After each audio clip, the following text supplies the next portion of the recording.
দর্শক, এই মুহূর্তের সবথেকে বড় খবর, বাংলায় প্রার্থী নিয়ে রাহুল গান্ধীর বড় ঘোষণা। বাংলায় নতুন দলের নাম শুনে ভয়ে কাঁপছে তৃণমূল।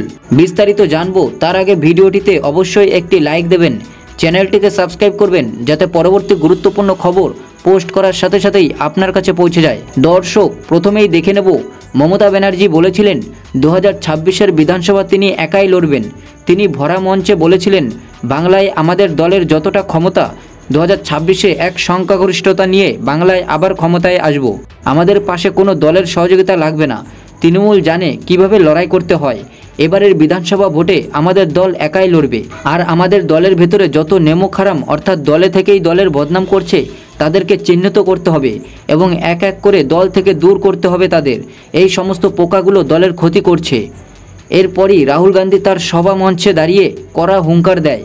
রাহুল গান্ধী বলেন, আমাদের জমি বাড়াতে হবে।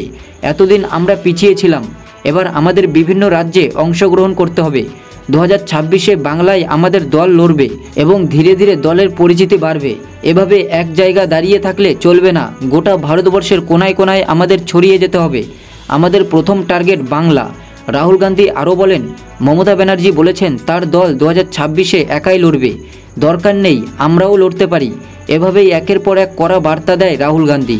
রাহুল গান্ধী মার্চ মাসেই তার দলের প্রার্থীদের নাম ঘোষণা করবে, এমনই এক মন্তব্য করেছেন।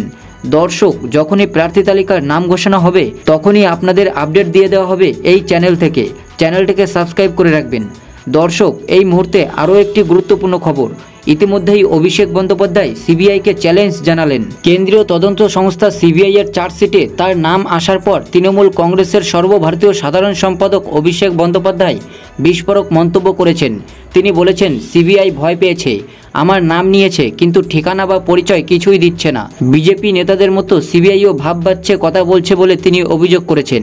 অভিষেক আরও বলেন, আমি চ্যালেঞ্জ করছি, যদি সৎ সাহস থাকে তাহলে সরাসরি আমার নাম আনুন। তৃণমূলের নেতা অভিষেক বন্দ্যোপাধ্যায়ের বিরুদ্ধে নিয়োগ দুর্নীতি কাণ্ডে সিবিআই চার্জশিট দাখিল করেছে, যার মধ্যে তার নাম অন্তর্ভুক্ত করা হয়েছে। এই পরিস্থিতিতে অভিষেকের বক্তব্য স্পষ্ট, তিনি কোনোভাবেই ভয় পাচ্ছেন না এবং যদি সিবিআই সত্যি সত্যি কিছু প্রমাণ পায় তবে সেটা প্রকাশ্যে আনুক। তিনি মনে করেন সিবিআইয়ের এই পদক্ষেপ রাজনৈতিক উদ্দেশ্যে নেওয়া হচ্ছে, যা বিজেপির পক্ষ থেকে কল্পিত এবং অপপ্রচারমূলক। অভিষেক বন্দ্যোপাধ্যায়ের এই তীব্র প্রতিক্রিয়া রাজনৈতিক অঙ্গনে নতুন আলোড়ন সৃষ্টি করেছে।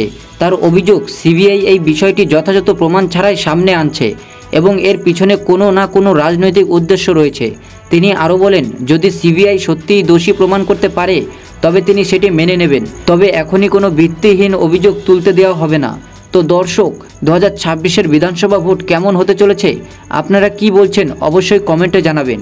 ভিডিওটিতে একটি লাইক দেবেন, চ্যানেলটিকে সাবস্ক্রাইব করবেন যাতে পরবর্তী গুরুত্বপূর্ণ খবর পোস্ট করার সাথে সাথেই আপনার কাছে পৌঁছে যায়।